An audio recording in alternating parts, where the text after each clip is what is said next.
तो कहानी शुरू होती है एक फॉरेनर मॉडल से जो कि नहा करके पानी से निकलती है और इसके बाद वो जूस पीती है। यहाँ पर कुछ छिछोरे लड़के खड़े होते हैं जो कि उसे छेड़ने के लिए आ जाते हैं कि तभी वो लोग ये नोटिस करते हैं कि उसके गले की सारी नसें दिख रही है और एकदम से ही उसकी डेथ हो जाती है। मतलब वो मॉडल वहीं पर मर जाती है। और अब सीन शिफ्ट होता है एक हॉस्पिटल में जहाँ पर हम यशोदा को देखते हैं। यशोदा यहाँ पर एक सैरोगेट मदर होती है और उसे 3 मंथ हो चुके होते हैं इस हॉस्पिटल में। और आगे उसे ऐसे बताया जाता है कि आगे जिस भी फैमिली का बेबी होने वाला है वो लोग उसे एक बहुत अच्छी जगह पे भेजने वाले हैं जहाँ पर उसकी ज्यादा अच्छे से केयर हो पाएगी। और इसने इस बात के लिए कॉन्ट्रैक्ट पहले ही साइन कर दिया होता है। तो अब जब वो अपने घर वापस आती है तो एक आदमी उसके घर पे आता है जहाँ पर वो उसे बैग में काफी सारे पैसे देता है और फिर वो ये सारे पैसे अपनी एक फ्रेंड को संभालने के लिए दे देती है और अपना कुछ सामान लेकर के निकल जाती है। उसे एक कार मिलती है, वो कार के अंदर जाकर के बैठ जाती है और अब उसे एक टैबलेट खाने के लिए दी जाती है। वो पहले इसके लिए मना करती है लेकिन फिर उसे पता है कि उसे खाना पड़ेगा। तो वो टैबलेट खा करके बेहोश हो जाती है और जब उसे होश आता है तो वो एक काफी ज्यादा हाईटेक रूम में होती है जहाँ पर उसके पास उसका लायक कोई भी सामान नहीं होता है। और यहीं पर उससे मिलने के लिए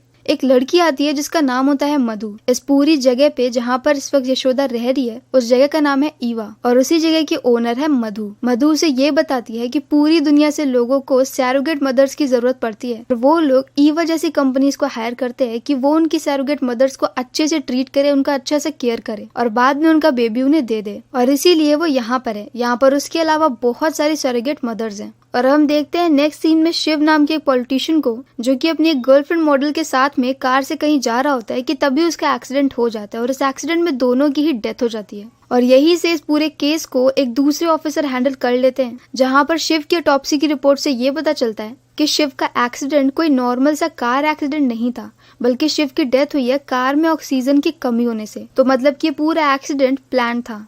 और अब यही से इस केस की इन्वेस्टिगेशन शुरू हो जाती है और दूसरी तरफ हम यशोदा को देखते हैं। यहाँ पर ईवा में 5-5 सैरोगेट मदर्स के ग्रुप बने होते हैं और हर 5 मदर्स के ऊपर एक वार्डन होती है। अब यशोदा को यहाँ से ले जाया जाता है एक जगह पे जहाँ पर उसके बेबी का स्कैन होता है लेकिन उसे देखने को नहीं दिया जाता है क्योंकि उन लोग को पता है कि वो सैरोगेट मदर्स हैं। इन दी एंड उन्हें बच्चा किसी और को ही देना पड़ेगा, इसलिए उन्हें उस बच्चे से कोई भी अटैचमेंट रखना अलाउड नहीं होता। अब यहाँ पर यशोदा जिस ग्रुप में होती है उस ग्रुप की एक लीडर होती है। वो लीडर यहाँ पर यशोदा को ये बोलती है कि वो जोन 2 में जाए और उसके लिए सिगरेट लेके आए। अब यहाँ पर जोन 2 में जाना पूरी तरह से अलाउड नहीं होता है लेकिन ये बात यशोदा को पता नहीं है क्योंकि वो तो नई आई है और वो जोन 2 में चली जाती है। जोन 2 थोड़ा डरावना होता है, वहाँ पर गलियारा होता है और बहुत सारे रूम होते हैं। और जोन 2 में आते हुए कैमरा रूम में बैठा हुआ एक गार्ड यशोदा को देख लेता है। उसके इरादे अच्छे नहीं होते। वो यशोदा के पास में जा रहा होता है कि तभी वहाँ पर डॉक्टर गौतम आता है और डॉक्टर गौतम यशोदा को रोक लेता है। डॉक्टर गौतम यशोदा को दोबारा से उसके रूम में भेज देता है जहाँ पर रूम में जाते हुए यशोदा अपनी टीम की लीडर को वही सिगरेट का पैकेट दे देती है। मतलब उसे पैकेट मिल गया था पर इस पैकेट के अंदर चॉकलेट होती है क्योंकि यशोदा को पता होता है कि किसी भी प्रेग्नेंट लेडी के लिए स्मोकिंग करना बहुत गलत है। और दूसरी तरफ पुलिस को पता है कि शिव का जो मर्डर है वो काफी ज्यादा कॉम्प्लिकेटेड है, तो इसके लिए वो एक दूसरे ऑफिसर की हेल्प लेते हैं। ये एक ऐसा ऑफिसर होता है जो अपने टाइम में काफी ज्यादा टैलेंटेड होता है लेकिन बाद में उसके पैर में चोट लग जाती है और अब वो लोग उससे दोबारा से हेल्प मांगते हैं और इसका नाम होता है वासुदेव। और अब यहाँ पर वासुदेव शिव के केस को स्टडी करने लगता है। वासुदेव का ये एंगल होता है कि शिव की गर्लफ्रेंड जो कि एक मॉडल होती है वो मिस इंडिया पैजेंट में पार्ट लेने वाली थी। तो ऐसा हो सकता है कि कोई इस मॉडल को मरवाना चाहता और शिव तो बस ऐसे ही साथ में था इसलिए मर गया। तो अब वो लोग इस मॉडल के बारे में स्टडी करते हैं और फिर उन्हें पता चलता है कि उस मॉडल ने काफी सारे नए नए कॉन्ट्रैक्ट साइन किए थे जिसमें से एक क्रीम का था, क्राफ्ट क्रीम, जो की कंपनी है एक पॉलिटिशियन के बेटे की। अब वो लोग यहाँ पर पॉलिटिशियन के बेटे से बात करने के लिए जाते हैं तो वो उन्हें एटीट्यूड देता है और उनसे सही से बात नहीं करता। तो अब वो उसके बेटे का पीछा करने लगते हैं लेकिन इस पर भी वो पॉलिटिशियन का बेटा उन पुलिस वालों के ऊपर अपने आदमियों से अटैक करवा देता है। और अब इसी के साथ साथ वो लोग मॉडल के घर पे भी जाते हैं इन्वेस्टिगेट करने के लिए जहाँ पर उन्हें उसका लैपटॉप मिलता है। लैपटॉप में कई सारे मेल्स होते हैं जहाँ पर ये पता चलता है कि मॉडल काफी स्मार्ट होती है। वो किसी भी चीज की ब्रांडिंग तभी करती है जब उसे ये पता चल जाता है कि वो प्रोडक्ट सच में अच्छा है, जो कि आज के टाइम पे कोई नहीं करता। और यहीं पर पुलिस को एक ऐसा मेल मिलता है जिसमें पासवर्ड लगा होता है। जब वो लोग पासवर्ड को हैक करते हैं तब ये पता चलता है कि उसके अंदर उस मॉडल के फ्रेंड की एक वीडियो होती है। उसका फ्रेंड ऐसा बोल रहा होता है होता है कि वो क्राफ्ट क्रीम जिसके लिए वो शायद ब्रांडिंग करने वाली है वो ना करे, क्योंकि उस क्रीम में कुछ ऐसे केमिकल्स हैं जिनके बारे में किसी को भी नहीं पता और इसलिए ऐसा हो सकता है कि वो प्रोडक्ट काफी हार्मफुल हो। तो अब पुलिस जाती है इस आदमी के घर पे उससे बात करने के लिए, लेकिन वहाँ पर उसे उसके फ्रेंड के घर पे उसकी लाश मिलती है, मतलब उस मॉडल का फ्रेंड भी मारा गया है। यहाँ पर वासुदेव पूरे घर को अच्छे से इन्वेस्टिगेट करता है और तब वो नोटिस करता है कि फ्रिज के अंदर कुछ है। वहाँ पर एक शीट लगा करके अंदर कुछ छिपाया गया था और वहाँ पर उन्हें मिल जाता है उसी क्रीम का एक सैंपल। तो वो सैंपल को टेस्ट करने के लिए लैब में भेज देते हैं, जहाँ पर लैब में टेस्टिंग के बाद ये समझ में आता है कि इस क्रीम के अंदर एक ऐसा ड्रग है जिसके बारे में किसी को भी पता नहीं है और ये ड्रग एग्जैक्टली उसी ड्रग से मैच करता है जिस ड्रग से जूस पीने वाली मॉडल की डेथ हुई थी। असल में मूवी की स्टार्टिंग में हमने जिस मॉडल को मरते हुए देखा था जो कि जूस पी रही थी, उसकी बॉडी में पहले से एक ड्रग था और उसने जूस के साथ में एक ड्रग और ले लिया। दोनों के ड्रग्स मिलकर के एक ऐसा रिएक्शन हुआ जिसकी वजह से उसकी उसी वक्त डेथ हो गई और उन दोनों में से एक ड्रग वही क्राफ्ट क्रीम से मैच करता हुआ ड्रग है। तो अब यहाँ पर वासुदेव उस फर्स्ट मॉडल वाले केस को भी साथ में इन्वेस्टिगेट करने लगता है और सेम इसी टाइम में जब यहाँ पर ये सारी इन्वेस्टिगेशन चल रही होती है उसी वक्त में हम यशोदा को देखते हैं, जहाँ पर अब वहाँ पर रहते रहते उसकी दूसरों से अच्छी फ्रेंडशिप हो गई है। यहाँ पर उसे ये पता चलता है कि यहाँ पर जितने भी लोग आए हैं सब गरीब है, सबकी कोई ना कोई प्रॉब्लम है। कोई प्रोस्टिट्यूट है तो कोई प्रोस्टिट्यूशन से खुद को निकालना चाहता है और इन्हीं में एक लड़की ऐसी होती है जिसको आईफोन चाहिए, बस इसीलिए वो सरेगेट मदर बन जाती है। यहाँ पर यशोदा के कुछ दोस्त भी बन जाते हैं जो कि उसी की टीम के होते हैं, जैसे कि लीला, काजल। यहाँ पर हमें यशोदा के बारे में ये पता चलता है कि यशोदा भी बहुत गरीब है और वो जोमेटो में डिलीवरी का काम करती है। अब ऐसे यहाँ पर कुछ वक्त और बीत जाता है और एक दिन ऐसे ही काजल को बहुत पेन होने लगता है। तो यहाँ पर कुछ डॉक्टर आते हैं और काजल को जोन 2 में लेकर के चले जाते हैं। अब मधु यहाँ पर थोड़ी देर बाद बाहर निकल करके बाकी सभी लड़कियों को ये बताती है कि 2 दिन पहले ही काजल के बच्चे की डेथ हो गई थी, लेकिन काजल को पता ही नहीं चला। जब 2 दिन बाद उसके पेट में दर्द हुआ तब उसे पता चला और काजल को उसे घर भेज दिया गया है और वो बिल्कुल ठीक है। यशोदा को ये बात बहुत अजीब लगती है और अभी कुछ दिन बाद ही खुद यशोदा भी बेहोश हो जाती है। उसे जोन 2 के हॉस्पिटल वाले एरिया में लेकर के जाया जाता है, जहाँ पर जब उसे होश आता है तो वो ये देखती है कि उसके बगल वाले बेड पे चद्दर के पास में एक रिंग फंसी है और ये रिंग काजल की होती है। और अब यहाँ पर यशोदा को होश आ गया है, फिर भी वो बेहोशी का नाटक करती है और वहीं पर ही वैसे ही लेटी रहती है। जब नर्स वहाँ से निकल जाती है तब वो बाहर निकलती है। बाहर उसे गौतम दिख जाता है तो गौतम के देखते ही वो तुरंत ही बेहोश होने का नाटक करने लगती है और वहीं पर वो नोटिस करती है कि उसके सामने एक दरवाजा है और दरवाजे के अंदर से धुआं निकल रहा है। और क्योंकि अब वो ठीक है, उसे होश भी आ गया है, तो उसे दोबारा से उसके जोन में भेज दिया जाता है जहाँ पर बाकी सारी औरतें रह रही होती हैं। अब दूसरी तरफ पुलिस अपनी इन्वेस्टिगेशन में पता करती है कि हर साल लगभग 104 मॉडल इंडिया में आती हैं अलग अलग जगह से और वो पूरे साल में 4 बार आती हैं 3-3 दिनों के लिए और ये पैटर्न हर साल ऐसे ही फॉलो होता है। और इसी पैटर्न को फॉलो करने वाली एक मॉडल की डेथ हुई है जो कि हमने मूवी के स्टार्टिंग में देखा था। तो अब वो लोग यहाँ पर अगली आने वाली मॉडल्स के ऊपर नजर रखते हैं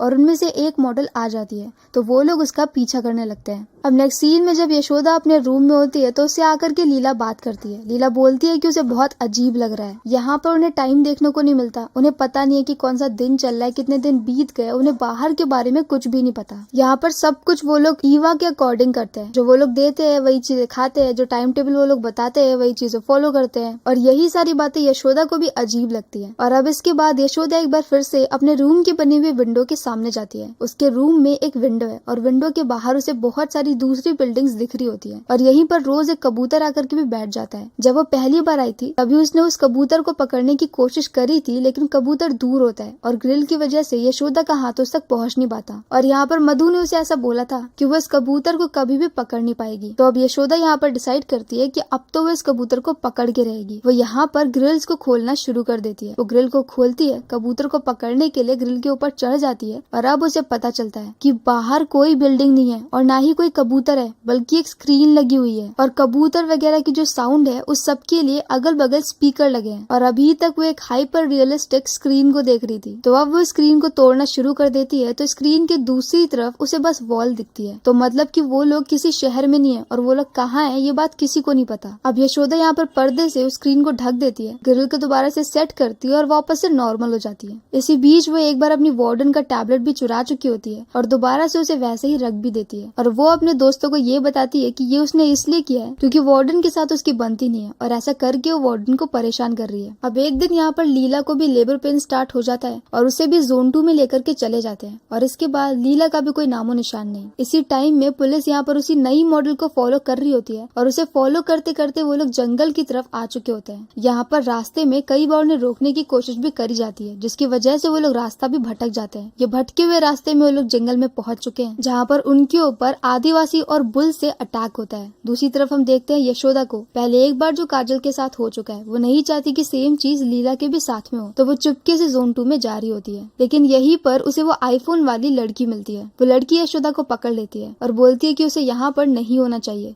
यशोदा बोलती है कि यहाँ पर कुछ अजीब हो रहा है, उसे देखना है लीला को ऑपरेशन थिएटर में। तो अब यहाँ पर वो आईफोन वाली लड़की ये बोलती है कि अंदर बहुत अंधेरा है, उसे ग्लासेस की जरूरत पड़ेगी सब कुछ देखने के लिए। अब यशोदा बोलती है कि उसे ये सारी चीजें कैसे पता। तो आईफोन वाली लड़की ये बताती है कि वो पहले भी अंदर जा चुकी है और इसी के बाद वो यशोदा के ऊपर अटैक करने लगती है। साथ में यहाँ पर आईफोन वाली लड़की ने प्रेगनेंसी भी फेक करी होती है। अब वो आईफोन वाली लड़की यशोदा को एक रूम में लेकर के आ जाती है जहाँ पर यशोदा काफी अच्छी फाइट करती है। मतलब जोमेटो में काम करते हुए भी उसकी फाइटिंग स्किल्स काफी अच्छी होती है। यहाँ पर वो आईफोन वाली लड़की को जान से मार देती है और वहाँ से निकल जाती है। यहाँ से निकल करके वो उसी ऑपरेशन थिएटर में जाती है जहाँ पर लीला को लेकर के गए होते हैं, पर वहाँ पर अब लीला नहीं है बल्कि बेड पे काफी सारा खून पड़ा है। अब यशोदा यहाँ से निकल करके उसी रूम के अंदर जाती है जहाँ से पहले उसने धुआं आते हुए देखा था और जब वो ये रूम ओपन करती है तो अंदर बहुत सारे बॉक्सेस में लोगों की लाशें होती है। मतलब उन्हीं लड़कियों की लाशें होती है जो कि पहले यहाँ पर कभी प्रेग्नेंट थी। और इसी रूम से कनेक्टेड एक दूसरा रूम होता है जहाँ पर बहुत अंधेरा होता है। यशोदा वहीं पर रखे ग्लासेस को पहन लेती है और अब उसे दिखता है कि वहाँ पर कुछ बॉक्सेस हैं। और यहाँ पर जब वो लीलाज बेबी नाम के एक बॉक्स को ओपन करती है, ग्लास के सिलेंड्रिकल बॉक्स में लीला का फीटस रखा होता है। ये किसी भी बच्चे का बेबी बनने से पहले का फॉर्म होता है जब वो फीटस के फॉर्म में होता है, मतलब कि उसका बेबी अब मर चुका है। और यहीं पर ऐसे बहुत सारे दूसरे बॉक्सेस रखे होते हैं। अब यशोदा यहाँ पर लीला के फीटस को उठा लेती है और वहाँ से निकल जाती है। लेकिन ये सारी चीजें गार्ड देख रहा होता है। गार्ड उसे पकड़ लेता है और उसे अपने कैमरा रूम में ला करके एक जगह पे बांध देता है। वो गार्ड बहुत ही घटिया होता है, तो वो यहाँ पर यशोदा का फायदा उठाने की कोशिश करता है, लेकिन गार्ड यहाँ पर भी बुरी तरह से पिट जाता है क्योंकि यशोदा की फाइटिंग स्किल्स काफी अच्छी है। यहाँ पर यशोदा उस गार्ड को भी मार देती है, उसका जैकेट पहन लेती है और वहाँ से निकल जाती है। और वो फीटस उसने वही कैमरा रूम में छोड़ दिया होता है। निकलने से पहले यहाँ पर कैमरा रूम में यशोदा मधु को देखती है जो कि अपने ऑफिस से निकल रही होती है और उसके ऑफिस के अंदर एक पासवर्ड लगा होता है। कैमरा में यशोदा उस पासवर्ड को देख लेती है और मधु के निकलने के बाद वो मधु के ऑफिस में जाती है। यहाँ पर एक लॉकर होता है, वो लॉकर को ओपन करने की कोशिश करती है लेकिन पासवर्ड गलत हो जाता है कि तभी वहाँ पर पीछे से मधु आती है और उसे सही पासवर्ड बता देती है। अब यशोदा के पास यहाँ पर कुछ होता है जिसे कि वो वेपन बना करके यूज करती है और मधु को अपने कंट्रोल में ले लेती है। अब उसके सामने से गौतम आता है। गौतम यहाँ पर यशोदा को ये बोलता है कि मधु बहुत ही बुरी है और उसे मधु को मार देना चाहिए। वो यहाँ पर ऐसे जोर जोर से बोल करके यशोदा के ध्यान को भटका देता है और बाद में यशोदा के हाथ में से ही वो वेपन ले लेता है और खुद यशोदा को ही पकड़ लेता है और अब वो लोग यशोदा को बांध देते हैं। इसी टाइम में वो जो पुलिस ऑफिसर्स होते हैं वो भी उन आदिवासियों द्वारा पकड़े गए और एक जगह पे फंस गए और यहीं पर बैठा बैठा वासुदेव पूरे केस के बारे में एनालाइज कर रहा होता है। और यहीं पर यशोदा मधु से पूछती है कि वो ये सब कुछ क्यों कर रही है और यहाँ पर ये सब क्या हो रहा है। और अब मधु से अपनी बैक स्टोरी सुनाती है कि मधु अपने कॉलेज के टाइम से ही बहुत सुंदर थी और ऐसे ही वो एक कंपटीशन में पार्ट लेती है। वहीं पर एक पॉलिटिशियन आता है जो कि चीफ गेस्ट होता है। वो यहाँ पर आकर के ये बोलता है कि ये सुंदरता वगैरह सब बेकार है, इसका कोई जरूरत नहीं है। तो अब मधु उसके अगेंस्ट में आ जाती है और ये बताती है कि हम लोग हर देवी देवता हर किसी को बहुत सुंदर बनाते हैं क्योंकि सुंदरता मैटर करती है और मधु के लिए तो कुछ ज्यादा ही करती है। और ये सारी बातें वहीं पर ही बैठा गौतम भी सुन रहा होता है जो कि उसी के कॉलेज में पढ़ता है। वो अपने कॉलेज का जीनियस होता है। वो मधु से काफी ज्यादा इम्प्रेस हो जाता है और वो जा करके उसे प्रपोज कर देता है बाद में, लेकिन मधु इसके लिए साफ साफ मना कर देती है क्योंकि गौतम गुड लुकिंग नहीं होता। लेकिन यहीं पर बाद में जब उसे पॉलिटिशियन की तरफ से शादी का ऑफर आता है तो वो एक्सेप्ट कर लेती है क्योंकि ब्यूटी से भी पहले आता है पैसा और पॉलिटिशियन काफी अमीर होता है और मधु का चीजों को देखने का पर्सपेक्टिव ऐसा ही होता है। लेकिन पॉलिटिशियन से शादी करने के बाद उसे पता चलता है कि उसे एक ऐसी डिजीज हो गई है जिसे ठीक नहीं किया जा सकता और वो जल्द ही बूढ़ी लगने लगेगी। भले ही उसकी एज बहुत कम है लेकिन स्किन बहुत बेकार हो जाएगी और धीरे धीरे करके ऐसे ही उसकी स्किन खराब होने लगती है और इन्हीं सारी चीजों से परेशान होकर के वो सुसाइड का ट्राई करती है। वो पॉलिटिशियन उसे लेकर के हॉस्पिटल जाता है लेकिन बाद में अपने आदमियों से ये बोल देता है कि इसे इसके बाप के घर पे छोड़ के आओ और कुछ भी हो जाए इसे मेरे पास में दोबारा मत लाना, क्योंकि अगर मधु सुंदर नहीं है तो पॉलिटिशियन को उसकी कोई भी जरूरत नहीं है। ये सारी बातें जब मधु सुनती है तो उसे बुरा लगता है और अब इसी हॉस्पिटल में उससे मिलने के लिए गौतम आता है। गौतम अब एक डॉक्टर बन चुका है। वो यहाँ पर मधु को ये बोलता है कि उसके पास उसकी इस बीमारी का इलाज है। वो काफी वक्त से इसी चीज पे रिसर्च कर रहा है और वो मधु को पहले की तरह सुंदर बना सकता है, लेकिन बदले में मधु को हमेशा उसी के साथ में रहना पड़ेगा। मधु इसके लिए मान जाती है और अब वो मधु के ऊपर अपनी बनाई हुई ड्रग को टेस्ट करता है और वक्त के साथ साथ मधु दोबारा से पहले से भी ज्यादा सुंदर बन जाती है। और अब जब यहाँ पर गौतम को ये लगता है कि अब मधु तो नेक्स्ट लेवल ब्यूटीफुल बन गई है तो अब वो उसके साथ में रहेगी कि तभी वहाँ पर वो पॉलिटिशियन आ जाता है। असल में मधु ने स्टार्टिंग से ही उसे बता दिया था कि वो कुछ ही वक्त में दोबारा से ठीक हो जाएगी और वो अभी भी गौतम के साथ में रहना नहीं चाहती है। पर अब यहाँ पर गौतम ये बोलता है कि इस ड्रग्स का कुछ टाइम तक असर होता है लेकिन 6 मंथ बाद दोबारा से ड्रग को लेना पड़ेगा और अगर वो लोग गौतम को छोड़ के गए तो दोबारा से उन्हें वो ड्रग नहीं मिलेगी और मधु की स्किन पहले की तरह ही खराब हो जाएगी। अब पॉलिटिशियन यहाँ पर एक प्लान बनाता है और वो गौतम को ये बोलता है कि वो बहुत सारे पैसे इन्वेस्ट करेगा। गौतम को अपना सारा दिमाग लगाना है और इस ड्रग को तैयार करना है और वो लोग इससे बहुत अच्छे पैसे कमा सकते हैं। गौतम भी इसके लिए मान जाता है और अब गौतम, मधु और पॉलिटिशियन ये तीनों पार्टनरशिप में आ जाते हैं। अब मधु यहाँ पर यशोदा से ये बोलती है कि उसकी मीटिंग का टाइम हो रहा है। वो मधु के ऑफिस में बैठे बैठे टीवी में उस पूरी मीटिंग को देख सकती है और आगे की स्टोरी भी उसे पता चल जाएगी। अब मधु और गौतम ये दोनों अपने इन्वेस्टर से मिलने के लिए उसी मीटिंग में चले जाते हैं जहाँ पर वो लोग अपने नए क्लाइंट्स को ये बताते हैं कि उन्होंने एक ऐसी ड्रग तैयार कर ली है जो कि स्किन को कभी भी खराब नहीं होने देगी। मतलब आपकी एज भले ही बढ़ती जाए लेकिन आपकी स्किन वैसे ही रहेगी। अब उनमें से एक आदमी पूछता है कि उनका मेन इंग्रेडिएंट क्या है तो अब मधु यहाँ पर उन्हें ये बताती है कि फीटस के अंदर का जो प्लाज्मा होता है उसके ऊपर थोड़ी सी भी धूप नहीं पड़ी होती है तो वो बिल्कुल प्योर एंड फ्रेश होता है और वो लोग उसी प्लाज्मा का यूज करके उस ड्रग को तैयार करते हैं और इसी प्लाज्मा को पाने के लिए वो लोग फीटस फार्मिंग करते हैं और यही रीजन होता है कि वो लोग अलग अलग जगह से गरीब लोग को लेकर के आते हैं, उन्हें सैरोगेट मदर बनाते हैं और बाद में उनका फीटस भी निकाल लेते हैं और उन्हें भी जान से मार देते हैं और इसी तरह से उनकी फीटस फार्मिंग चल रही होती है। और अब इन्हीं में से एक आदमी उसी फर्स्ट मॉडल के बारे में पूछता है जिसकी की डेथ हो गई थी। तो मधु यहाँ पर ये बोलती है कि इस ड्रग को लेने के बाद 48 घंटे तक कोई भी दूसरी ड्रग को नहीं लेना था। उस फर्स्ट मॉडल को ये सारी बातें पता नहीं होंगी या फिर उसने ध्यान नहीं दिया और इसी वजह से उसकी डेथ हो गई। तो मतलब कि हर साल जो 104 मॉडल्स इंडिया के बाहर से यहाँ पर आती हैं कुछ दिनों के लिए, वो सभी लोग बस अपने ड्रग्स के डोज के लिए आते हैं। शिव को और उस मॉडल को मरवाने का भी रीजन यही था कि उस मॉडल को पता चल गया था कि क्राफ्ट क्रीम के अंदर वही ड्रग यूज हो रहा है। अब इसी टाइम में हम पुलिस ऑफिसर्स को देखते हैं जो लोग अभी भी फंसे हुए हैं और यहाँ पर वासुदेव बैठे बैठे ऐसा केस सॉल्व कर लेता है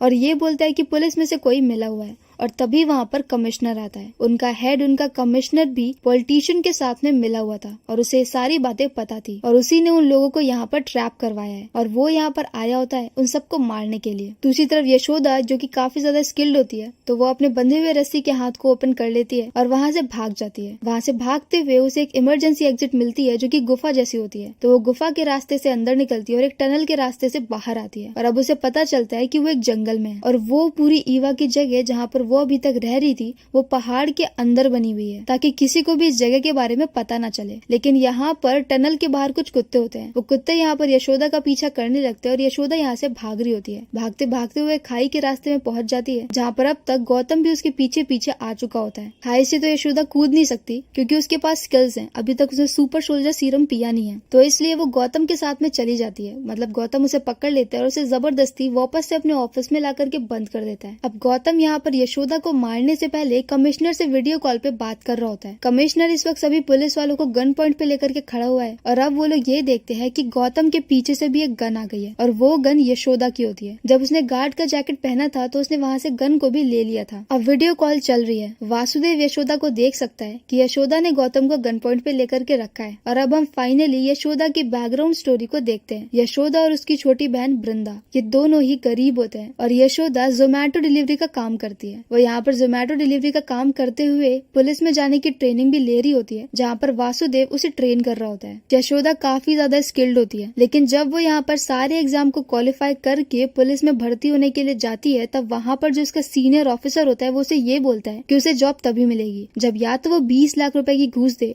या तो उस घटिया आदमी को कुछ फेवर्स दे। यशोदा उसके लिए मना कर देती है और वो वापस आ जाती है। ये सारी बातें वो वासुदेव को बताती है और ये सारी बातें वृंदा भी सुन लेती है। वृंदा को ऐसे ही एक गवर्नमेंट हॉस्पिटल से ऐसा पता चलता है कि सरोगेट मदर बनने पर उसे 20 लाख रुपए मिल सकते हैं, तो वो यहाँ पर यशोदा को पुलिस वाली बनाने के लिए सरोगेट मदर बनने के लिए तैयार हो जाती है। वो 20 लाख रुपए यशोदा के नाम पे घर पे छोड़ करके चली जाती है और दोबारा कभी उसका कुछ भी पता नहीं चलता है। यशोदा और वासुदेव वृंदा को हर जगह पे ढूंढ रहे होते हैं। वो ये पता कर लेते हैं कि वृंदा कई बार इस हॉस्पिटल में आ चुकी है। जब वो लोग हॉस्पिटल के डॉक्टर और नर्स को डराते धमकाते हैं, तब उन्हें ये पता चलता है कि कोई तो कंपनी है जहाँ से उन्हें ऐसा ऑर्डर मिलता है कि वो लोग गरीब लोगों को सरोगेट मदर बना करके उनके पास में भेज दें। पर ये कौन है, क्या है, इसके बारे में उन्हें और कुछ भी पता नहीं चलता है। और अब यहीं पर अपनी बहन को बचाने के लिए यशोदा खुद एक सरोगेट मदर बन करके उसी कंपनी के अंदर जाने का प्लान बनाती है, ताकि वो वहाँ पर जा करके अपनी बहन को ढूंढ सके। और यहाँ पर आकर के वो शुरू से ही सारी प्लानिंग कर रही होती है। वो शुरू से हर चीज पे नजर रख रही होती है। जब उसने वार्डन का टैबलेट लिया होता है तो वो इस पूरी जगह के मैप को देख रही होती है कि कहाँ पर कैमरास लगे हैं, कौन से ब्लाइंड स्पॉट हैं और कहाँ का रास्ता किस तरफ को जा रहा है। इसके अलावा उसने अपने मिरर पे काफी सारी बिंदी चिपका करके रखी होती है, जिससे कि ये लग रहा होता है कि उसने मिरर को गंदा कर दिया है, पर रियलिटी में उसने बिंदी के थ्रू हर जगह की लोकेशन को लगा करके रखा होता है। और वो शुरू से ही गौतम पर भी नजर रख रही थी। अब यहाँ पर मधु भी आती है और मधु को भी यशोदा गन पॉइंट पर ले लेती है, लेकिन तभी उन्हें ये पता चलता है कि एक दूसरी लेडी को लेबर पेन स्टार्ट हो गया है। तो अब यशोदा मधु और गौतम को गन पॉइंट पे लेती है और उनके साथ में उसी तरफ को जाने लगती है जहाँ पर उस लड़की को जरूरत होती है। लेकिन यहाँ पर गौतम के हाथ में एक बैंड होता है जो कि डिजिटल होता है। वो अपने बैंड में कुछ क्लिक करता है और वहाँ पर जितने भी आदिवासी होते हैं वो सभी लोग पुलिस के ऊपर अटैक कर देते हैं और पुलिस की फाइट दूसरी तरफ शुरू हो जाती है। अब जब यशोदा यहाँ पर गौतम और मधु को लेकर के जा रही होती है, तब वो लोग जोन 2 वाले रास्ते पे पहुंच जाते हैं, जहाँ पर सामने काफी सारे गार्ड्स होते हैं। यहाँ पर पहले गन फायरिंग वाला सीन होता है और फिर जबरदस्त फाइटिंग का सीन होता है, जहाँ पर यशोदा और गौतम के बीच में फाइट चल रही होती है। गौतम जानबूझ करके यशोदा के स्टमक के ऊपर अटैक करता है, जिसकी वजह से यशोदा का बेबी डेड हो जाता है। अब यशोदा यहाँ पर गौतम को बुरी तरह से पीटती है और अधमरा करके छोड़ देती है और अब वो मधु को ढूंढने के लिए जाती है, क्योंकि अब तक मधु गायब हो गई है। मधु उस जगह पे चली जाती है जहाँ पर बहुत सारी औरतें होती है और वहाँ पर जाकर के वो सबसे वृंदा के बारे में पूछ रही होती है। मतलब उसने आज तक इतनी सारी लेडीज का फीटस लिया है कि उसे एक नाम तक याद नहीं है। और तभी वहाँ पर पीछे से यशोदा आती है, जो कि उसे ढूंढते हुए पहुंच गई होती है। यशोदा यहाँ पर ये बोलती है कि वृंदा ही सिर्फ उसकी बहन नहीं है, यहाँ पर जितनी भी लड़कियां वो उन सबको बचाएगी। और मधु यहाँ पर औरतों के बीच में से बचते हुए निकल जाती है, क्योंकि यशोदा यहाँ पर और किसी भी लेडी को शूट नहीं करने वाली। तो अब यशोदा यहाँ पर मधु का पीछा करती है और वो लोग मेन गेट से बाहर आते हैं और यशोदा के पीछे पीछे वहाँ की सारी लेडीज भी बाहर आ जाती है। अभी तक यशोदा को मधु के ऑफिस में या फिर कहीं भी वृंदा के बारे में कोई भी इन्फॉर्मेशन मिली नहीं होती है और मधु यहाँ पर चॉपर से भागने वाली होती है, पर यशोदा यहाँ पर चॉपर के व्हील के ऊपर शूट कर देती है और इसके बाद यशोदा मधु को मारने वाली होती है। और अब मधु ये बोलती है कि वो लोग उसे मार नहीं सकते, क्योंकि उसने कई सारे लोगों को ब्यूटी दी है और उसने खुद भी बहुत बड़ा सैक्रिफाइस दिया है। और अब हमें पता चलता है कि काफी वक्त पहले जब गौतम यहाँ पर मधु के ऊपर टेस्ट कर रहा होता है और उसे दोबारा से सुंदर बना रहा होता है, तब गौतम को एक फीटस चाहिए होता है और मधु उस वक्त 5 मंथ प्रेग्नेंट होती है। तो मधु अपना ही फीटस दे देती है, मतलब अपना फीटस दे करके उसने अपनी ब्यूटी को वापस लिया था। और ये सुनने के बाद वहाँ पर जितनी भी औरतें होती है वो सब मधु को धक्का दे करके खाई से गिरा देती है, क्योंकि इस वक्त वो लोग एक पहाड़ के काफी ऊपर होते हैं। दूसरी तरफ पुलिस ऑफिसर्स भी हर किसी से फाइट करके सबको हरा चुके होते हैं और कमिश्नर को भी वहीं पर मार देते हैं। और अब वो लोग यशोदा को बचाने के लिए जंगल की तरफ को निकल चुके होते हैं। जल्दी ही वो लोग ईवा के पास में पहुंच जाते हैं, गौतम को अरेस्ट कर लेते हैं और अब वहाँ पर अंदर से एक लेडी आती है जो कि स्ट्रेचर पे होती है, क्योंकि उसको लेबर पेन स्टार्ट हो गया होता है और वो वृंदा होती है। मतलब अभी तक वृंदा जिंदा है, लेकिन ईवा में काफी सारे सेक्शन होते हैं, इसलिए अभी तक यशोदा को वृंदा मिली नहीं होती। अब यहाँ पर बाकी सारी सरोगेट मदर्स मिल करके वृंदा की डिलीवरी कर देती है और यशोदा के हाथ में वृंदा का बेबी होता है। और नेक्स्ट सीन में हम ये देखते हैं कि उस पॉलिटिशियन को भी पकड़ लिया जाता है और उसे भी जेल में डाल दिया जाता है। और इसी हैप्पी एंडिंग के साथ ये मूवी यहीं पर खत्म हो जाती है। पर लास्ट में हमें ऐसा लिख करके बताया जाता है कि रियलिटी में ऐसे कई सारे प्रोडक्ट होते हैं ब्यूटी के, जिसमें बहुत सारी कंपनीज ऐसे ही फीटस का यूज कर रही है। इस मूवी का नाम था यशोदा, जो कि 2022 में रिलीज हुई है। तो अगर आपको हमारा एक्सप्लेन पसंद आए तो प्लीज हमारी वीडियो को लाइक करे, शेयर करे और हमारे चैनल को सब्सक्राइब करे। तो मिलते हैं नेक्स्ट वीडियो के साथ।